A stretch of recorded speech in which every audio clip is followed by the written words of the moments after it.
Benarkah bait roh Allah itu ada dalam hidup kita? Kalau dia ada dalam hidup kita, seharusnya, sepantasnya, sepatutnya, apa yang kita lakukan, apa yang kita perbuat, semua berdasarkan dari apa yang Allah inginkan. Apapun yang mau kita lakukan, yang kita pikirkan, yang kita perkatakan, yang kita perbuat, harusnya itu semua memikirkan hati dan perasaan Tuhan. Benarkah kita menjalani kekristenan kita dengan benar? Benarkah kita tunduk dan taat terhadap perintahnya? Tidak sedikit loh di antara kita merasa kita memuliakan Tuhan karena kita datang ke gereja. Merasa kita menyembah Tuhan karena kita beribadah, kita berdoa kepada Dia setiap pagi, setiap malam. Tapi setelah itu, setelah kita keluar dari kamar doa, apa yang kita perkatakan, apa yang kita ucapkan, sadar tidak? Sering sekali banyak orang Kristen merasa bahwa masih memiliki hidup ini.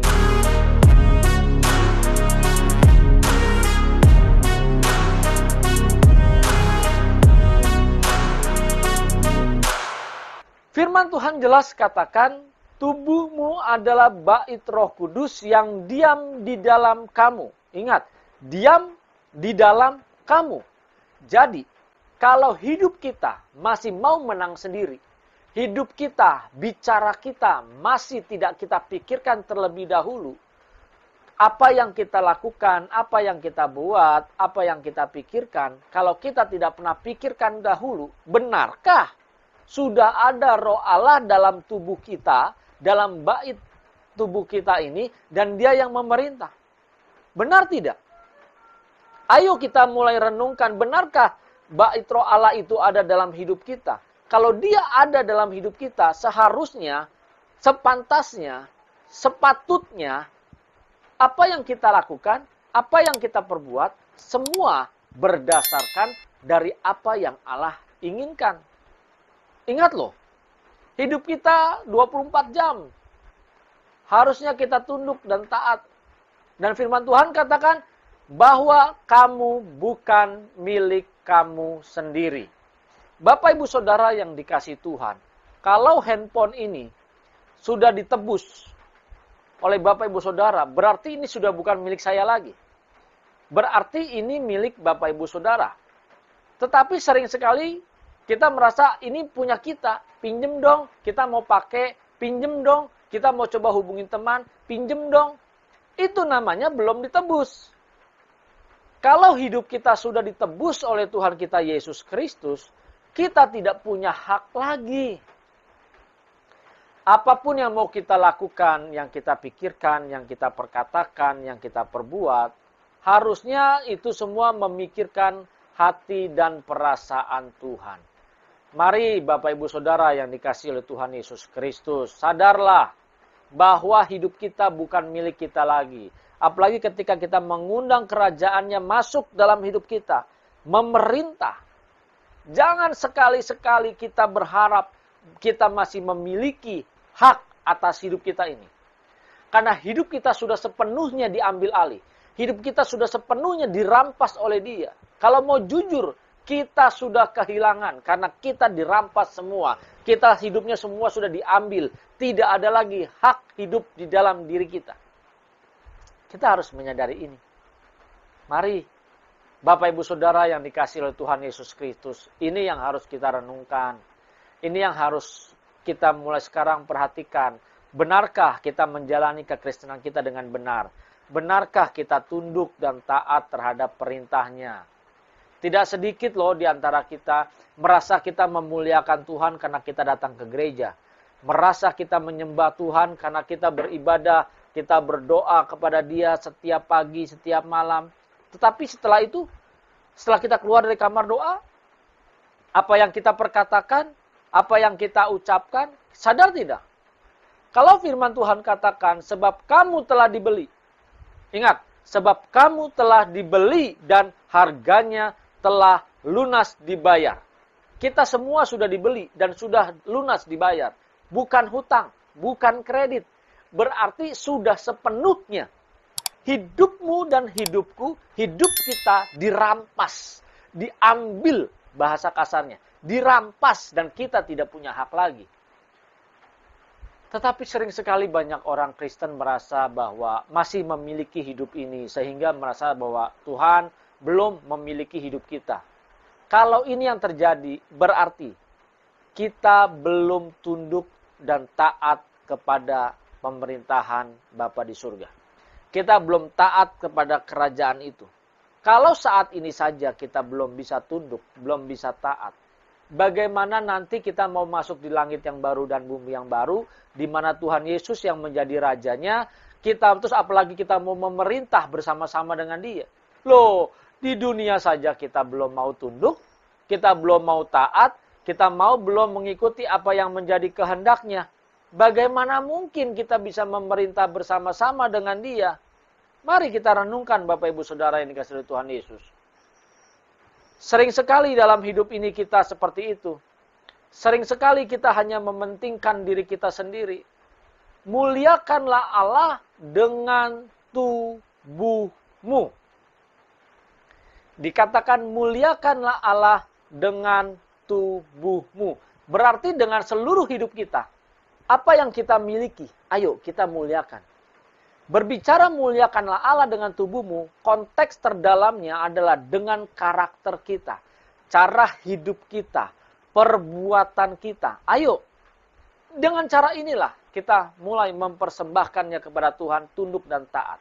Kalau kita sudah bisa tunduk dan taat ketika kita menghadirkan kerajaan Allah, berarti kita harus menanggalkan kekuasaan atas diri kita sendiri. Kita punya kekuasaan memerintah atas tubuh kita, atas kehendak kita, atas apa yang kita inginkan. Harus kita tanggalkan. Tidak boleh ada lagi. Karena kita hanya memikirkan dan menaruh satu konsep bahwa Tuhan pemilik segalanya atas hidup kita. Dia yang memiliki segalanya, bukan kita lagi. Kita tidak berkuasa, Bapak Ibu. Ayo, sadarlah. Jangan lagi kita merasa bahwa kita berkuasa. Ingat, perbuatan kita, tingkah laku kita harus menunjukkan bahwa kita telah menerima Yesus Kristus sebagai Tuhan dan Juru Selamat. Benarkah Bapak Ibu Saudara sudah menerima Yesus Kristus sebagai Tuhan dan Juru Selamat selama kita hidup di dunia ini?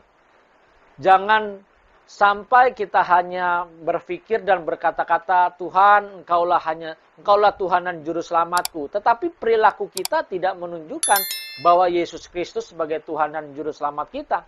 Bahaya Bapak Ibu Saudara. Bahaya. Justru kita harus menunjukkan bahwa Yesus Kristus sebagai Tuhan dan Juru Selamat. Melalui apa? Melalui perbuatan kita. Mungkin ada perkataan-perkataan kita yang sedikit tajam. Yang sedikit nyinyir. Istilahnya sedikit merendahkan orang lain. Tidak memperdulikan orang lain. Nah, kita harus sadar bahwa ini sikap hidup yang kita masih maunya menang sendiri.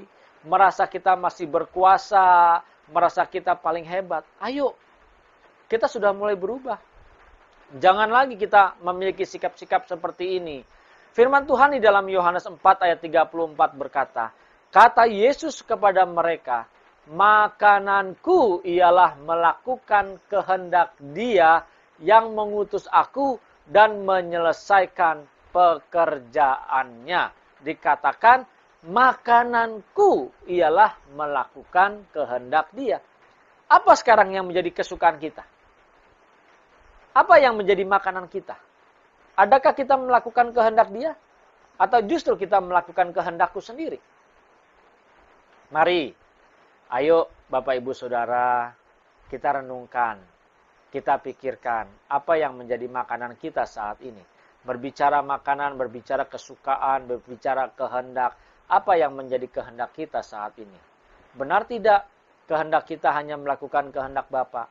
Atau justru kita melibatkan Tuhan hanya untuk kehendak kita supaya digenapi.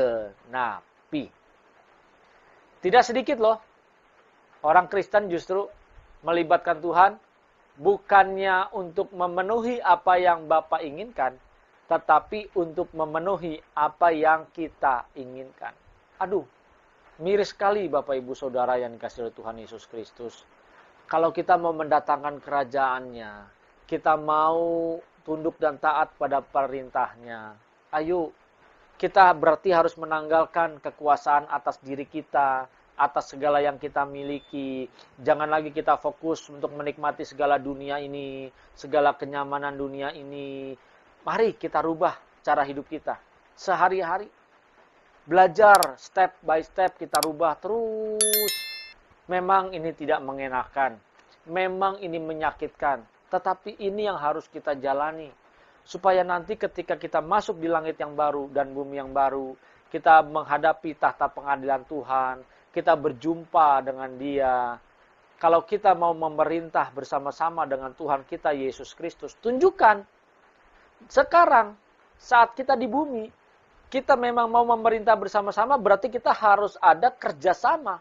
Kita harus tunduk, kita harus taat, kita harus merespon dengan benar apa yang Bapa inginkan. Kita harus tunjukkan dari sekarang. Bukan nanti ketika kita sudah mati, kita masuk baru kita mau. Loh, bagaimana bisa? Justru sekarang inilah sekolahnya.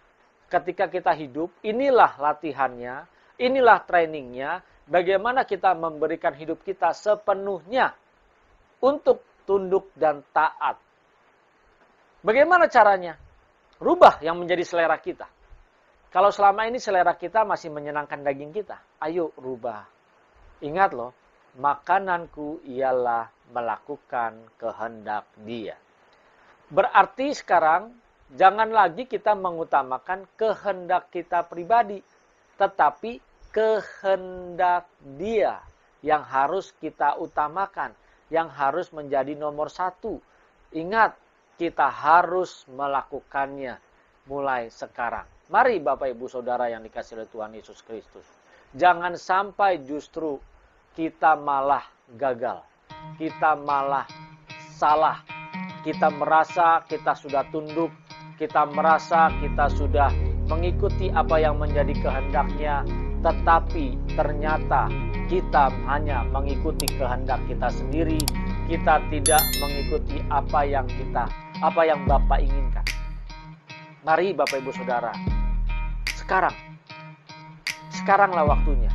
Kita harus belajar bagaimana tunduk terhadap apa yang menjadi keinginan Bapa di surga. Jangan sampai justru kita salah. Kita harus sadar apa yang menjadi makanan kita sekarang.